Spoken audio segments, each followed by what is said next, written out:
Dulu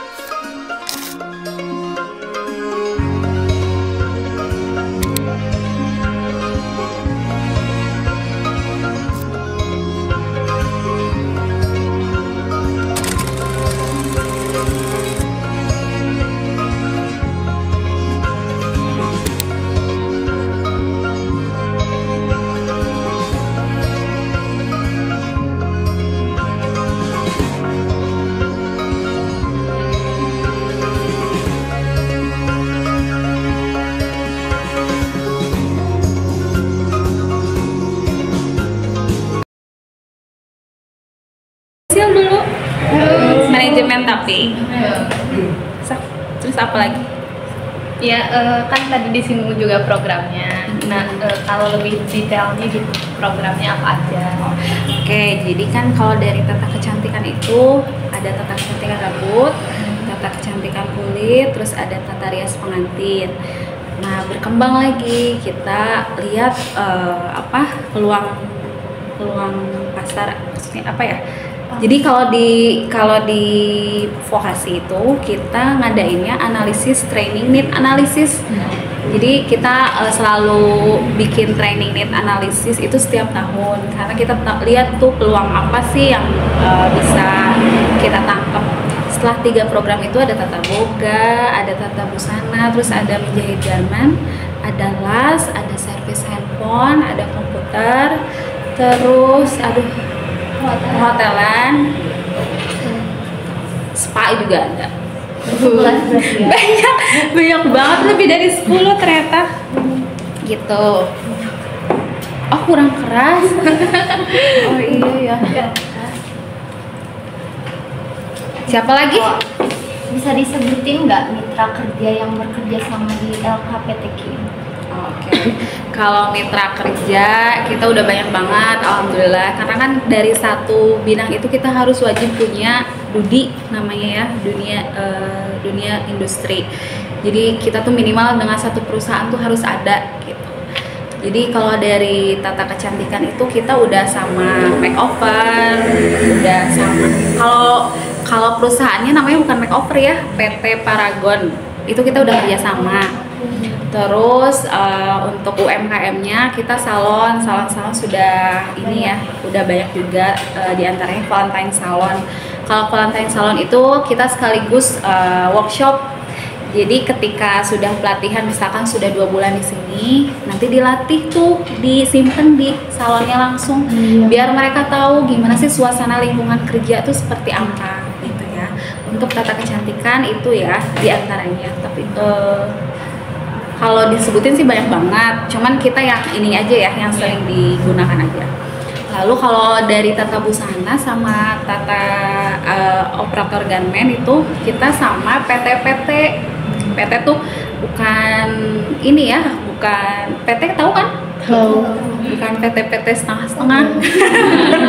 Bukan, PT itu kayak perusahaan besar. Nah kalau misalkan garment itu kan mencakup banyak banget. Kalau permintaan juga kita banyak banget. Sekali permintaan itu pasti 1000 orang ke kita gitu. Kita udah sama Theodore, tapi Theodore sekarang udah collapse. Kita sama Sansan, sama Alutfi, sama Solu, terus masih banyak lagi sih. Iya, Dasto, tahu Reja nggak? Reja Ramli. Nah itu kita udah kerja sama. Terus sama pabrik topi tuh, apa pabrik topi tuh aku lupa. Yang di sini tuh Sanen, banyak banget, saking banyaknya. Kalau tata busana sama operator garment tuh banyak banget karena kita sering banget. Jadi misalkan di sana onsite training, kayak misalkan ada pegawai baru atau karyawan baru, trainingnya di kita gitu. Tapi nggak selalu di kita, jadi ada onsite itu kita ngirimin instrukturnya ke sana gitu. Terus kalau dari pemerintahan kita udah banyak banget. Kita salah satunya mitra dari Kementerian Pendidikan, terus Kementerian Ketenagakerjaan, terus Kementerian Perindustrian, sama Kementerian Pariwisata. Nah, jadi itu tuh setiap tahun kita selalu ada kerjasama sama pemerintah. Karena kan kita sudah jadi mitra, jadi wajib melakukan program dengan pemerintah kayak gitu. Terus apa lagi? Kalau cepet ya? Iya Kak, kan di Jawa Barat, terutama di Tasik itu kan banyak ya pusat pelatihan kayak gini. Bagaimana gitu cara LKP ini menganalisa kompetitor gitu Kak? Oh, kompetitor. Kalau baiknya ya, kalau misalkan usaha itu memang kita harus peka dengan kompetitor, tapi jangan jadikan itu sebagai hambatan atau kayak aduh ini udah ada gitu. Jadi kalau aku pribadi selama menjalankan ini fokus aja. Ketika kita ada peluang, mungkin memang ada kompetitor itu ada ya, cuman kalau aku tuh lebih fokus sama diri sendiri tanpa apa ya, kayak kompetitor tuh Pembahasan iya kan ada orangnya yang kayak misalkan ada kompetitor tuh kayak insecure gitu ya. Kalau aku tuh lebih ke fokus sama program aku aja, karena kita yakin kalau sama kita sendiri dan kompetitor itu kan punya kelebihan masing-masing yang bisa ditonjolkan. Nah, jadi selagi ada kompetitor ya kita manfaatkan sebagai motivasi gimana caranya kita bukan mendistribusikan yang terbaik aja gitu, gimana caranya gitu, kayak gitu. Karena kan kita setiap hari kalau di sini tuh ada daily report, jadi setiap minggu tuh kita sama instruktur, sama admin itu tuh selalu ada reportnya setiap minggu. Jadi pekerjaannya yang telah dikerjakan apa, kayak gitu-gitu. Jadi ada laporannya. Jadi kan setiap perusahaan pasti beda-beda. Nah, kita kasih tahu nih rahasia di kita tuh kayak gitu. Ada report kayak gitu-gitu.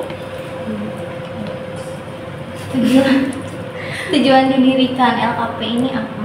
Tujuannya ya buat dapet duit ya. Itu yang utama. Realistis. Tapi nih kalian ada kalau keluar dari nanti ya, kalau udah lulus nanti kan dari pendidikan luar sekolah nih, ada rencana buat buka lembaga nggak? Belum, Ada. masih gelap aku. Masih gelap. Terus nanti kalau keluar mau ngapain? Gini ya, kalau lembaga pelatihan itu kita memang nyari duit ya. Semua bisnis itu di semua jurusan atau apapun itu pasti utamanya prioritasnya nyari uang. Tapi kalau lembaga pelatihan ini kita ada juga sosialnya gitu. Karena kan tadi ya banyak kerjasama sama kementerian itu tuh kan gratis. Nah, jadi kan kita tuh ke branding sama orang-orang, oh berarti perusahaan ini tuh sering tuh ngayain yang namanya bukan charity ya, lebih ke kegiatan sosial, karena kita juga sering ngadain pelatihan gratis. Tapi nanti jaga-jaga ya kalian kalau misalkan buka lembaga, boleh diprioritaskan. Itu yang diprioritaskan itu reguler, jadi yang berbayar. Jadi jangan gratis. Yang gratis terus. Soalnya Rugi. nggak rugi. Nggak rugi. Justru besar dari pemerintah, cuman laporannya ribet banget. Itu istilahnya kalian kalau misalkan pernah ada yang ikutan, pernah nggak pelatihan gratis? Iya pernah. Menjahit. Nah gitu ya. Nih kalau misalkan kalian dapat nasi, itu tuh si penyelenggaranya tuh fotoin dari Pas lagi pas turunin makanan, terus pas bagiin, pas lagi makan, itu tuh harus dilaporkan. Jadi ada enak nggak enaknya. Enaknya besar dari pemerintah, nggak enaknya laporannya banyak banget, detail banget. Jadi nanti kalau misalkan kalian buka, prioritasnya itu harus Reguler. Berbayar gitu. Gimana caranya? Karena nanti kalau misalkan reguler itu yang ditonjolkan itu pasti marketingnya. Jadi nanti harus punya tim marketing sendiri.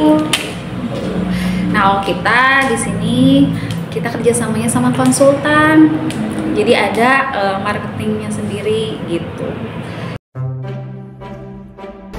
Hello everyone, let us introduce ourselves from Group 4 of Community Education.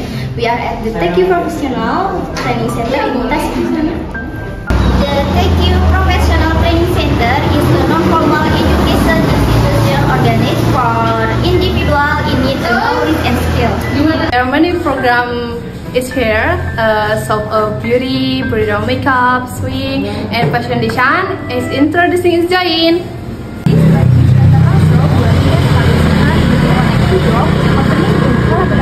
With the TQ Professional Fit Training Center. Many graduates from here have successfully opened their own business such as salon, barbershop, and tailoring. There are real law and Yes, the TQ Professional Training Center is one of the best private training institution in West Java. TQ Professional is again tested in mystery education, culture, research, and technology to nurture the entrepreneur.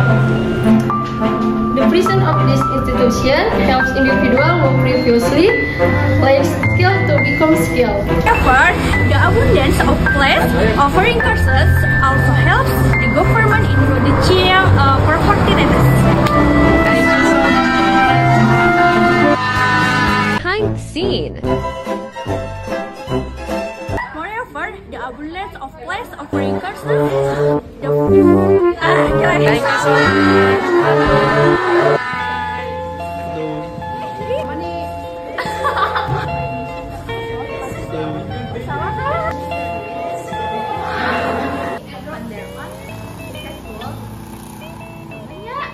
Hello everyone, let us introduce ourselves from Group 4 of Community Education. We are at the TQ Professional Training.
Kalah Saralti nih.